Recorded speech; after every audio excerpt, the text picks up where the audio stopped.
नमस्कार दोस्तों, मैं रविंदर सिंह घनवाद के पार्ट नंबर 2 में आप सबका स्वागत करता हूं। दोस्तों, इससे पहले मैं 25 क्वेश्चन यानी कि घनवाद का पार्ट नंबर 1 आपके साथ शेयर कर चुका हूं। जिन्होंने उसको नहीं देखा है तो आप उसे ज़रूर देख लें। ये घनवाद का पार्ट नंबर 2 है जो 26 से लेकर 50 क्वेश्चन तक जाने वाला है।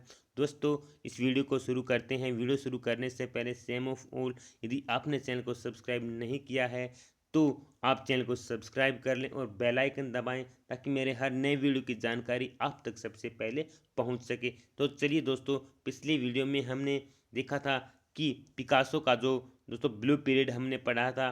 ठीक है, ब्लू पीरियड का जो टाइम हमने देखा था दोस्तों, जो 1901 से लेकर 1904 तक था और 1905 से लेकर 6 तक दोस्तों उनका था ब्लू यानी कि पिंक पीरियड। तो हम शुरू कर रहे हैं हमारा पिंक पीरियड कि पिकासो के पिंक पीरियड के चित्र का भाव था।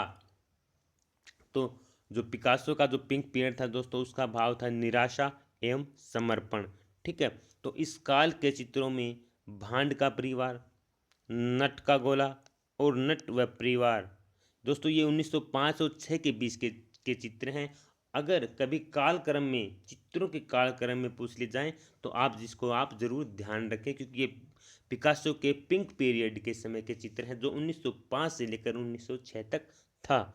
नेक्स्ट क्वेश्चन हमारा देखते हैं कि पिकासो प्रसिद्ध थे। दोस्तों, पिकासो जो है रहस्यवादी शैली के लिए भी प्रसिद्ध थे। घनवाद के अलावा अमूर्तन कला से भी वो प्रभाव जाने जाते हैं, रहस्यवादी भी थे। नेक्स्ट क्वेश्चन हमारा है कि सर्वाधिक प्रसिद्ध चित्र शांति यानी कि पीस किसके द्वारा बनाया गया है। दोस्तों, ये चित्र बनाया गया है पिकासो के द्वारा। ठीक है, उसके अलावा हम 29th क्वेश्चन हमारा देख लेते हैं जो है 3 संगीतज्ञ। ठीक है, यानी कि 3 म्यूजिशियन। चित्र बना है दोस्तों 1921 ईस्वी में। ठीक है, पिकासो के द्वारा। ये museum of modern art New York में सुरक्षित पेंटिंग किसके द्वारा बनाई गई है। तो दोस्तों, इसके अंदर देखिए ये पिकासो के द्वारा बनाई गई है। ये चित्र कहाँ सुरक्षित है ये भी क्वेश्चन के अंदर बताया गया है कि museum of modern art New York में पेंटिंग स्थित है और काफ़ी प्रसिद्ध है दोस्तों। ये उनका चित्र है तो हो सकता आ जाए। अब 1921 से रिलेटेड हम अपने इंडिया में कुछ देख लेते हैं कि गगनेंद्र नाथ ने घनवादी प्रयोग आरंभ किए थे। कब किए थे दोस्तों? 1921 ईस्वी में। काफ़ी इंपॉर्टेंट क्वेश्चन है ये भी। उसके बाद नेक्स्ट इंपॉर्टेंट क्वेश्चन है कि 1921 में ही बाघ गुफा के चित्रों की प्रतिलिपियां बनाई थी। किसने बनाई थी दोस्तों? सॉरी हलदार और नंदलाल बोस ने। ठीक है, उसके अलावा हम 1921 के विषय में कुछ और जान लेते हैं कि रविंद्रनाथ ने शांति निकेतन को विश्व विश्व भारतीय विश्वविद्यालय का स्वरूप देकर भारतीय विश्वविद्यालय में प्रथम ललित कला संकाय। ठीक है, तो ललित कला प्रथम ललित कला संकाय की उन्होंने स्थापना की थी 1921 ईस्वी में रविंद्रनाथ टैगोर ने। तो ये थे कुछ 1921 से रिलेटेड कुछ भारतीय इतिहास में इंपॉर्टेंट क्वेश्चन। दोस्तों, नेक्स्ट हम देख लेते हैं हमारा क्वेश्चन नंबर 30 क्वेश्चन है कि किन कलाकारों ने ज्यामितीय चलन, चमकदार रंगों एवं तकनीक का समावेश अपने चित्रों में किया। तो दोस्तों, पिकासो व ब्राक इसका आंसर हो गया। नेक्स्ट क्वेश्चन हमारा है कि प्रसिद्ध चित्र गवेर्निका। दोस्तों, गवेर्निका बहुत ही ज़्यादा इंपॉर्टेंट क्वेश्चन है और मोस्टली आपको एग्जाम में मिल जाता है। ठीक है, तो जरूर इसके विषय में पढ़ें अच्छी तरह से। प्रसिद्ध चित्र गवेर्निका किसने चित्रित किया था? दोस्तों, पिकासो ने किया था। ठीक है, कब किया था दोस्तों? कालक्रम में आ जाए तो 1937 ईस्वी में इसको बनाया गया है। इसका साइज अगर आ जाए दोस्तों तो 11.5 से लेकर 25.5 इंच सेंटीमीटर ये चित्र बना हुआ है और विशाल चित्र है। ठीक है, तो नेक्स्ट क्वेश्चन है उन्होंने पेरिस की प्रदर्शनी, इसके विषय में कुछ अलग से जानकारी है दोस्तों, वो हम देख लेते हैं कि उन्होंने इस चित्र को पेरिस की प्रदर्शनी के स्पेनिश विभाग में रखने के लिए बनाया था। ठीक है, कहाँ रखने के लिए बनाया था क्वेश्चन हो सकता है आ जाए तो इसकी पेरिस की प्रदर्शनी के विभाग में रखने के लिए बनाया गया था। चित्तर में जर्मन तानाशाह जो आक्रमक थे, जो तानाशाही राजा थे, उसने के द्वारा सीमावर्ती गांव गवेर्निका का ध्वंस किया था। इसके उपलक्ष्य में दोस्तों उसके रोष प्रकट करने के लिए पिकासो ने इस गवेर्निका चित्र का जो है निर्माण किया था। गवेर्निका एक गांव था दोस्तों। तो नेक्स्ट हम देख लेते हैं 32 क्वेश्चन कि गवेर्निका में घोड़ा किसका प्रतीक है। तो दोस्तों गवेर्निका में जो घोड़ा है वो जनता का प्रतीक है। ये क्वेश्चन भी कई बार आ चुका है, तो ये नए यहाँ पर आना था, जनता का वो प्रतीक है। ठीक है, तो वो जनता का प्रतीक हो गया। तो नेक्स्ट क्वेश्चन है, गवेर्निका चित्र है एक प्रतीकात्मक चित्र है। ठीक है, उसके विषय में कई बार आया है ये क्वेश्चन। नेक्स्ट है कि पिकासो की कला का चरमोत्कर्ष बिंदु अगर आता है दोस्तों वो वही है गवेर्निका चित्र। ठीक है, वर्तमान में यह चित्र माड्रिड के रेने सोफिया संग्रहालय में सुरक्षित है। उसके विषय में कई क्वेश्चन हैं। पिकासो का प्रसिद्ध चित्र किस शैली का है। जो गवेर्निका की हम बात कर रहे हैं दोस्तों। ठीक है, तो गवेर्निका का चित्र है वो घनवाद, अति यथार्थवाद और अभिवंदनावाद की उसके अंदर मिलावट है। और दोस्तों काफ़ी चरमोत्कर्ष बिंदु है ये चित्र पिकासो जी का। तो नेक्स्ट क्वेश्चन हम देख लेते हैं 36 हमारा। 36 से गवेर्निका चित्र कितनी वर्ण योजना में है। तो उसके अंदर दोस्तों एक वर्णीय रंग योजना है यह चित्र। तो दोस्तों कैनवास पर तेल माध्यम में बनाया गया है। ठीक है, ऑयल पेल जो है माध्यम में ये चित्र जो है वो बनाया गया है पिकासो के द्वारा। नेक्स्ट क्वेश्चन हमारा देख लेते हैं 37 दोस्तों कि आराम कुर्सी पर बैठी महिला, स्थिर वस्तुएं, जानवर, पक्षी, मेंढक, घोड़े आदि पिकासो के प्रमुख चित्र रहे हैं उसके अलावा। ठीक है, तो ये कुछ चित्र थे पिकासो के। नेक्स्ट क्वेश्चन है 38 हमारा। 38 क्वेश्चन हम देख लेते हैं हमारा, जो इस प्रकार से है कि पाब्लो पिकासो की वर्ष 1910 ईस्वी की मैंडोलिन के साथ लड़की चित्र है दोस्तों। मैंडोलिन के साथ लड़की 1910 ईस्वी में को बनाया गया था।